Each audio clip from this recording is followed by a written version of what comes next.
It's not just about having a body that you want or not gaining weight. I want you to really enjoy your food. I want you to eat in a way that becomes very satisfying and you don't feel like you are restricting or saying no to yourself or feeling shame and feeling guilt over eating. And we can reduce that first by reducing the stress.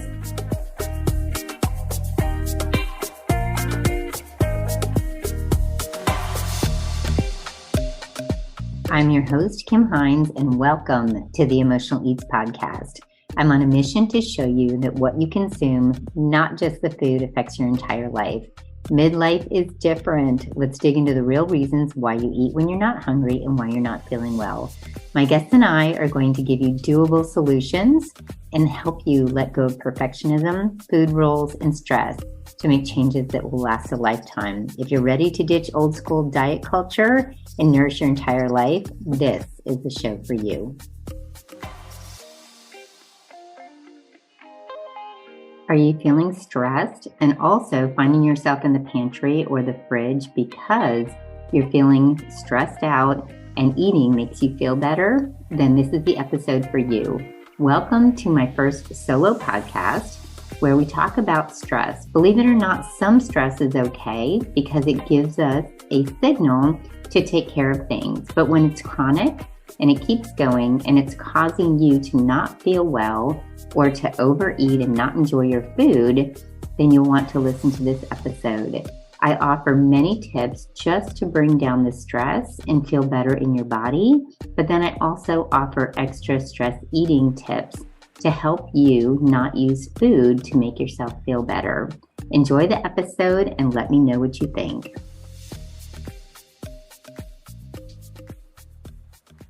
So you might be thinking that when you are overeating or you're getting into the pantry and can't stop eating, or when you're eating constantly when you're not hungry, you might be thinking that it's all about your willpower and your discipline and lacking it.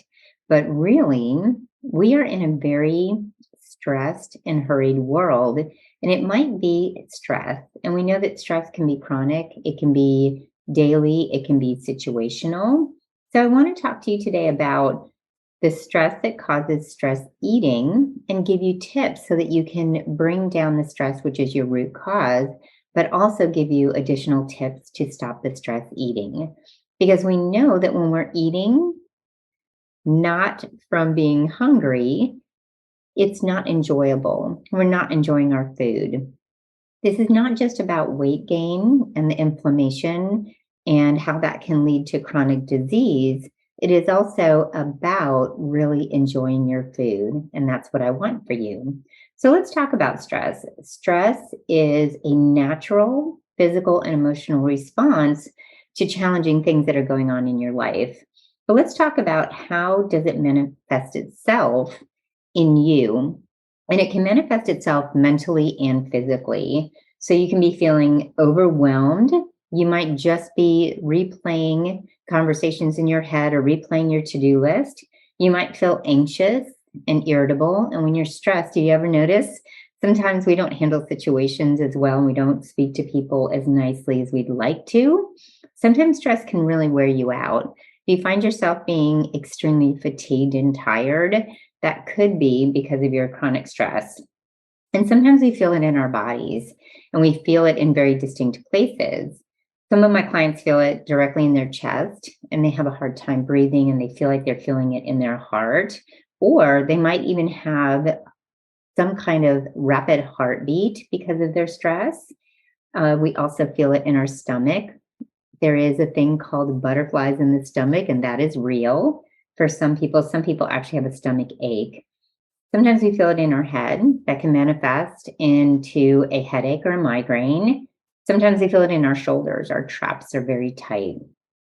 So sometimes we are also reacting to things that are happening in our lives. So for example, if you're going through perimenopause, menopause stages, that can also create anxious thoughts for many reasons, not just the actual anxious thoughts, but also all of the symptoms could be causing stress. And while stress is really normal in our lives, we know that the excessiveness of it can really impact our health. And today we're going to talk about how it is actually impacting your eating. So I want to help you with that. Let's talk about the definition of stress to get started. Stress is the body's response to a demand or a threat. And I think what we need to look at is how can we take what we're going through and make it less of a demand and less of a threat? How can you take care of yourself today? And it can be triggered, though, by not just negative events, it can be triggered by positive things too. So maybe you're getting a new job, maybe you have a new relationship or an exam that's going to get you to the next place in your life. And I'll be honest with you, we have two of our daughters graduating from college at the end of the week. And even though that's a beautiful, positive experience that's going to happen, there's stress involved. And what we often do with stress too is we anticipate. We anticipate things coming up. We anticipate work that we have to do or a busy schedule or how someone may react. So it can be anticipatory stress also. And I will be really honest with you. I have been known to stress eat a lot, and this is why I want to help you. So before I became a nutritionist, I was a high school math teacher. And when Mike and I got married, we blended a family. We each had two children and we had four together that we were blending. And our schedule was really crazy. We would get up very, very early because Mike had to take all the kids to school. I had to be at my school almost an hour away by 7 a.m. and teach high school teenagers all day, and then go and drive quite a ways to get the kids and bring them back home and make sure dinner was going.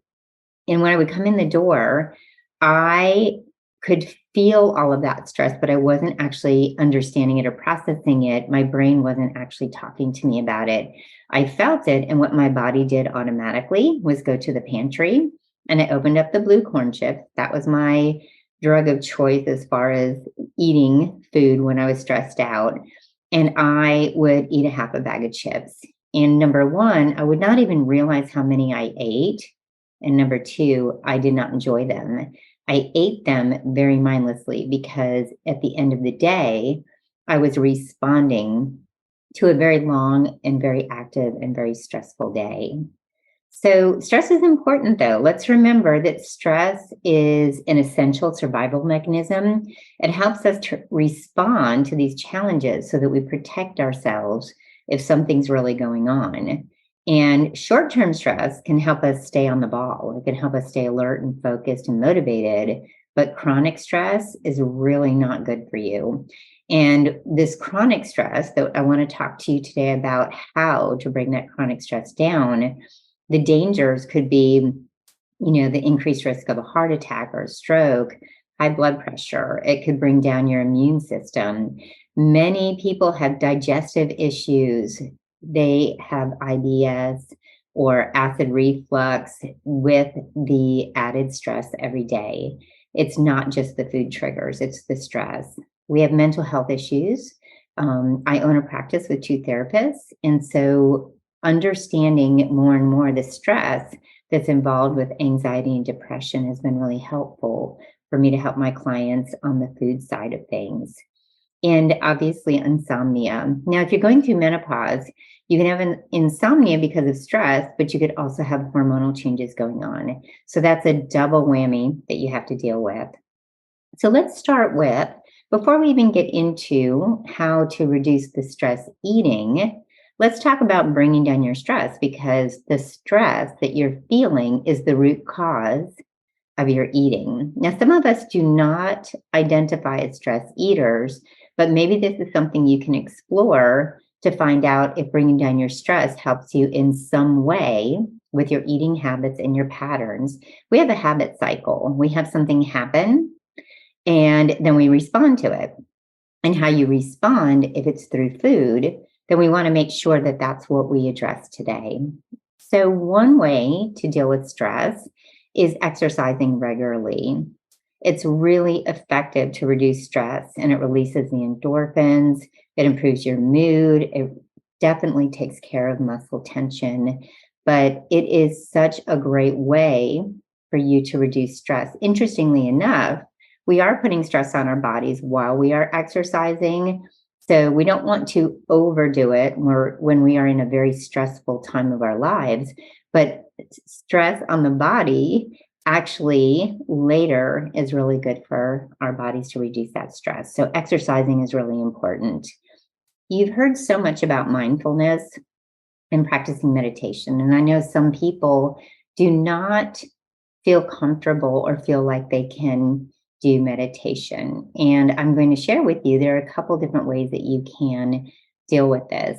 If you are not someone who can sit and do some traditional meditation, there are very intentional meditations out there. And some people also feel transcendental meditation helps with this by having a mantra.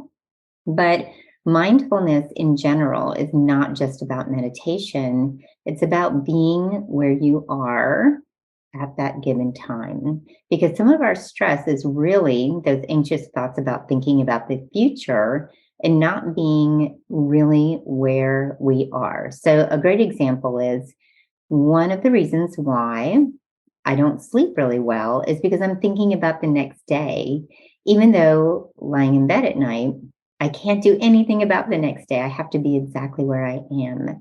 So I do practice a meditation on myself just to relax every part of my body from my head down to my toes. And you can find so many meditations on different apps like Headspace and Calm, Insight Timer. If you need some help, a guided meditation is really a wonderful way to just at least relax your body and calm your mind for a few minutes. And doing things throughout the day is so important, not waiting until you're stressed and not waiting until the last minute. So every hour, taking a break.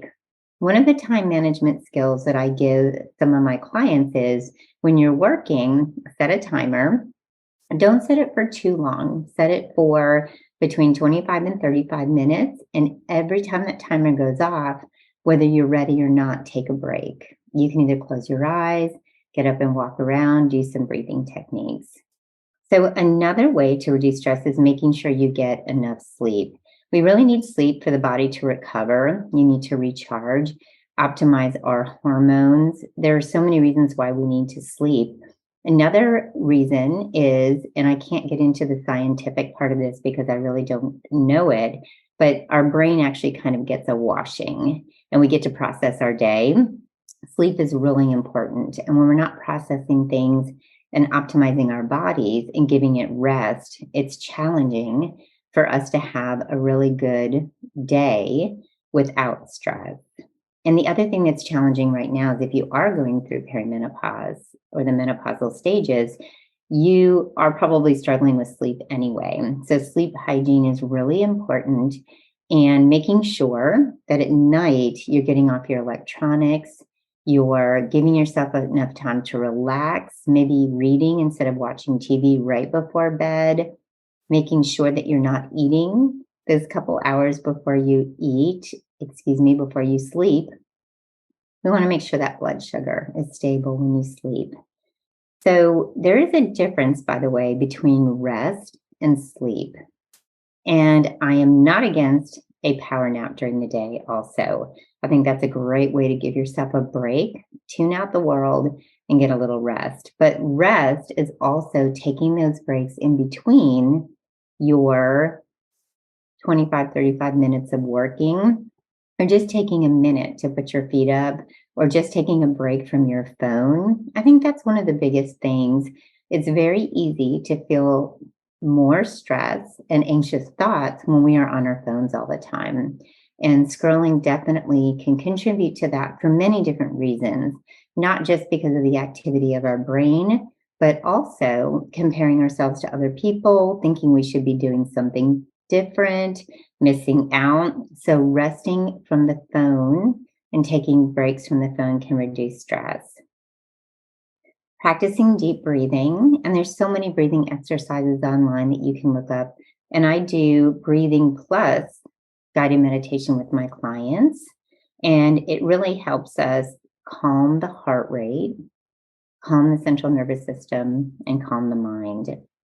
Connecting with your friends, connecting with family, connecting with someone that really gets you is really important. That social support can really help reduce stress. And having that one person that you can get emotional support from and talk to. And in addition to your connections, it's never a bad idea to have a therapist and have someone you can talk to who can completely be objective and listen and give you really good information on how to cope and how to move forward and how to bring your stress levels down. Decluttering. So, one of the things that brings stress to us is having a home or an office or a space that is cluttered. When we clear what we see, when we clear the visual area, it can also bring down the stress. What happens when we walk through a room and we see piles is we have mental fatigue because our brain, whether we think we're doing it or not, our brain is telling us we need to take care of it. And every day that we're not taking care of it, we are getting more and more stressed about it. So just take in that timing, when you do your 25 or 35-minute timer, just take some of that time to clear the piles, go through things. It'll make you feel better too, because then you'll know what's in there. Because sometimes we don't even know what's in the pile, and that is an added stress besides just seeing it. Walking in nature, this is absolutely one of my favorite ways to bring stress down. We know that walking is amazing anyway. Walking can help us stabilize our blood sugar. Walking can help us process our day, that eye movement while we're walking. But just getting outside in nature seems to be an automatic de-stressor. And if possible, try to do it without being on your phone. If you have a pet, if you have a dog, take advantage of taking your dog outside. And the walking is amazing, but breaking up throughout the day. Remember how I said we want to put little breaks in all day to help us with the stress so we're not blindsided by it later. The little walking breaks help quite a bit. I have a beautiful neighborhood that I get to walk in that's full of nature. But at work, if I have a break between clients, I even walk around the parking lot and it still gives me a little bit of relief. So, as we're talking about all these tips to reduce stress, another tip that I love is having a morning routine that focuses on you. Because when you are going out into the day, think about all the stressors that could be happening. You could be taking care of kids, you could be worrying about grown kids, you could be caretaking adults, you could be working. There could be a lot of things on your plate. But if you start the morning with you, with self care, then you have a better opportunity throughout the day to be less stressed. So in the morning, do not get on your phone right away. As soon as you get on Instagram or you see the news or you see something negative, that's how you're starting your day. So have some quiet time. Maybe you like to do devotions. Maybe you like to journal. You can get your walking or exercise in. Make sure you're hydrating, because I have noticed that stress can be increased when we're not drinking enough water. And we will talk about the eating portion of this also. And not overdoing the coffee or the caffeine in the morning, because if any of you are like me, I can have 1 to 2 cups and I can be great.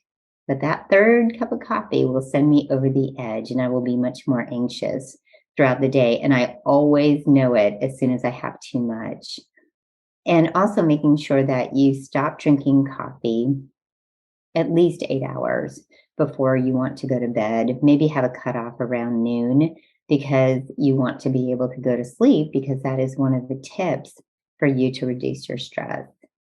Another thing that is something that we don't think about, because it's not necessarily a physical way to reduce stress, is exploring your people pleasing or lack of boundaries. Some people have a lot of stress because they just cannot say no. So ask yourself, are you saying yes too much? Maybe you're committing yourself, and maybe you can find other ways to let people know that, hey, I just need to check my schedule. Thank you. I'm just not sure right now, but I appreciate the invitation. Maybe saying yes too much is filling up your schedule and you need a little bit of a break. But saying yes, by the way, is like any other habit. There's a reason why you do it. There's something probably from your past that made you feel like you've always had to do that. Perhaps it's also just even wanting to be liked. It can also be because you do like to serve, but it's okay to serve yourself also and get rest so that you can do that. And just also explore whether or not you let people push your boundaries. Because when you don't have boundaries, more and more ends up on your plate and you have less and less time for yourself. It's great to be that person that helps people and is always there for people and serving, but there's only so much of you, and taking a break so that you can do that without feeling resentful or stressed out is really important. So, my number one favorite way of reducing stress is by tapping. EFT, Emotional Freedom Technique. And tapping is a wonderful way to calm the nervous system. It's a wonderful way to bring down stress and negative feelings right away. And if you are interested in learning more about that, not only are there some amazing YouTube videos, but also you are welcome to schedule a call with me and I can do some tapping with you just to show you what it's about and lead you in the right direction to continue. So let's get to the eating part of this. And I hope some of the tips that I just shared with you will help you reduce your stress, because whether you're eating or not, stress is really harmful to our bodies when it's in overload. Like I said, sometimes it's a good thing. It gives us a little alert to start to paying attention to things. So physically, when we have stress on the body, if something's hurting, sometimes that's a good thing because then we stop doing the thing that's hurting it. And it gives us an idea that we need to look into it. So let's talk about the eating. Stress can trigger emotional eating. It can trigger stress eating. And what happens is we don't normally go for food like broccoli when we're stressed out. We go for the things that are sugary, crunchy and salty, what people would call maybe carby foods, fat, sugar, salt. We tend to go towards those. They're very satisfying, and we get that nice dopamine hit, and we feel better temporarily from them. We feel better just for a short time. But what's unfortunate is eating like that is obviously going to increase our chances of having unhealthy feelings in our bodies. Now, having some of that food is fine. And what I keep wanting to reiterate to you is it's not just about having a body that you want or not gaining weight. I want you to really enjoy your food. I want you to eat in a way that becomes very satisfying and you don't feel like you are restricting or saying no to yourself or feeling shame and feeling guilt over eating. And we can reduce that first by reducing the stress, but also by some of these other tips. So I'm going to share these with you, and these are amazing. They work for my clients, so I want to share them with you. So, one of the first tips is to just be really aware. And sometimes you can't do it when you're in the middle of eating because you're stressed. So, take a look at it at another time when you're feeling calm and you can be an observer. Let's be curious instead of critical when we're eating like that. So, identify the triggers. Keep track of what is triggering you when you are finding yourself stress eating. So, for example, when I told you that I would come home from the long day with the kids at school to the 4 kids at home, I would go straight to the pantry. My stress of my day sent me straight to the pantry. And by the way, it wasn't always just the corn chips. Sometimes it would be drinking a glass of wine while I was cooking dinner, a way to come down from the day. And instead of having other healthier coping mechanisms like interrupting that habit and walking outside for a minute, interrupting that habit and taking the dog out, or interrupting that habit and going straight out and sitting by the pool. So we have an awareness, and you start to understand what your triggers are. And then look at the pattern. You have a habit cycle like I had: come in the door, drop the bag, go to the pantry. So the only way that I could break that cycle was actually to start in the car. And when I learned tapping, I did tapping in the car before I would come in the house. That brought down my nervous system right away. And I would not take the same path through my home. I would go outside, I would just sit for a minute, and then I would go to change and take my walk instead of going to the pantry. So it is breaking that habit cycle. We also need to understand what is the payoff with the food. Are you rewarding yourself for getting through the day? Are you escaping feelings? So I can get triggered also by someone saying something to me that may not sit well, or maybe I think it's criticism. Before I sit and really think about whether that is true, not true, important, not important, sometimes I'll get triggered and that will cause me to eat. So think about what your triggers are. It doesn't have to be busyness, it doesn't have to be having an overloaded schedule. It could be conversations you're having with someone. It could be those boundaries. It could be feeling resentful for some reason. So find out what your trigger is. What is your pattern? How can you interrupt that? And how can you take care of the root cause? Because maybe you need to also look at perhaps how you want to respond when people speak to you, and if you actually want to react or not. And learning to let that go may help. So the other thing is that's talking about first identifying our triggers and being aware, but we do want to eat, we don't want to restrict. So throughout the day, remember, hardcore dieting is putting a stressor on your body, and it's also putting a big stressor on your mind because you're constantly thinking about the things that you can't have.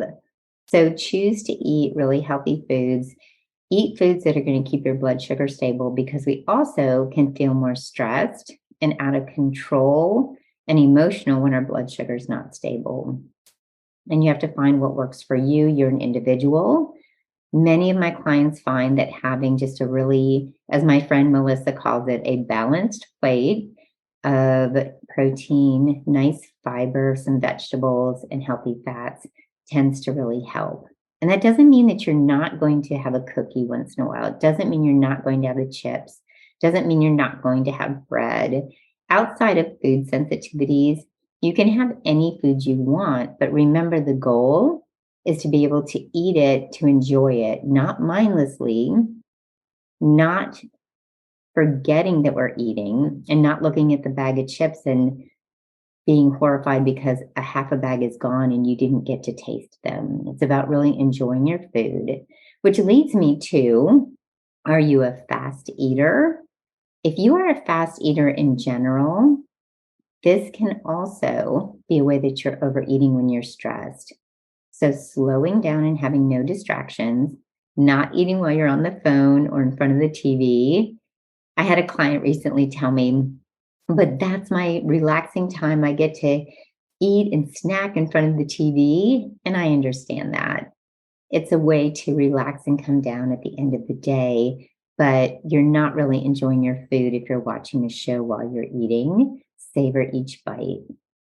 So I have something called the 3-bite rule. And no, it doesn't mean you only eat 3 bites. What it is the first bite of any food is so powerful and wonderful. Your taste buds are ready. Obviously, we get that dopamine hit from the food. But the second bite is really good. First bite's powerful, it's wonderful. Second bite's really good. Third bite is pretty good. But as we eat and we keep going, it's not as powerful as the first few bites. And sometimes we're living off the memory of that first bite. And we end up, after eating so many bites, it's really becoming mindless eating. So really pay attention at the beginning to the flavor, the texture, the smell, and enjoy it. There's also other activities. I find this really challenging for people who are eating to distract themselves from the eating and go do other things. But some people find it extremely helpful to exercise, read, talk to a friend, walk when they feel like those cravings may be coming on. Because those cravings are not just for the taste of the food, it's because you're stressed and you need some way to let that stress out. So I hope those ideas are going to help move you forward in a way that you will not only bring the stress down in your life so you can think more clearly, be more mindful, have great relationships, and enjoy every moment, because that's what it's about. It's about being in the moment, having gratitude and abundance where you are instead of worrying about everything around you and what's happening in the future. But also, I hope those tips will help you reduce the stress eating, because when you are eating out of stress, you're not enjoying your food. You may be harming your body. And you also, unfortunately, will be feeling shame and guilt many times afterwards. If you would like to learn how to do tapping, please feel free to click the link in the show notes or in my Instagram bio at Kim Hines Health for a free 30-minute call, and I'll teach you how to do some tapping if you're feeling stressed and think that might be a good option for you. Also, click in the show notes or in my Instagram bio for the 10 free tips that will help you daily to help reduce that stress. There's a couple other little extra things in there. And it's just a free little guide to remind you of some things that you can be doing on a daily basis to help bring down your stress.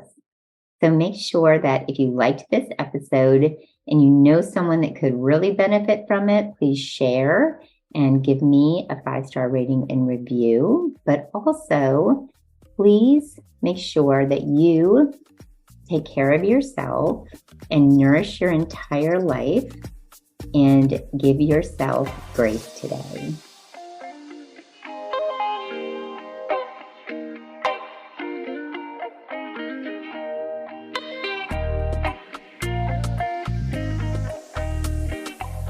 I really appreciate you being here. If you resonated with this podcast, it would mean a lot to me if you'd be willing to follow or subscribe to the Emotional Eats podcast. Then you'll never miss an episode. Just go to the Emotional Eats show page on Apple, Spotify, or wherever you listen to podcasts and tap the plus sign in the upper right-hand corner and click on it. While you're there, if you'd be willing to give me a 5-star rating and review, I would be so grateful. If you'd like to take a screenshot and share it on Instagram, just tag me at Kim Hines Health. I would love to hear your thoughts and let me know how I can support you. You can always DM me on Instagram, again, at Kim Hines Health. And just remember to nourish your life and give yourself grace today.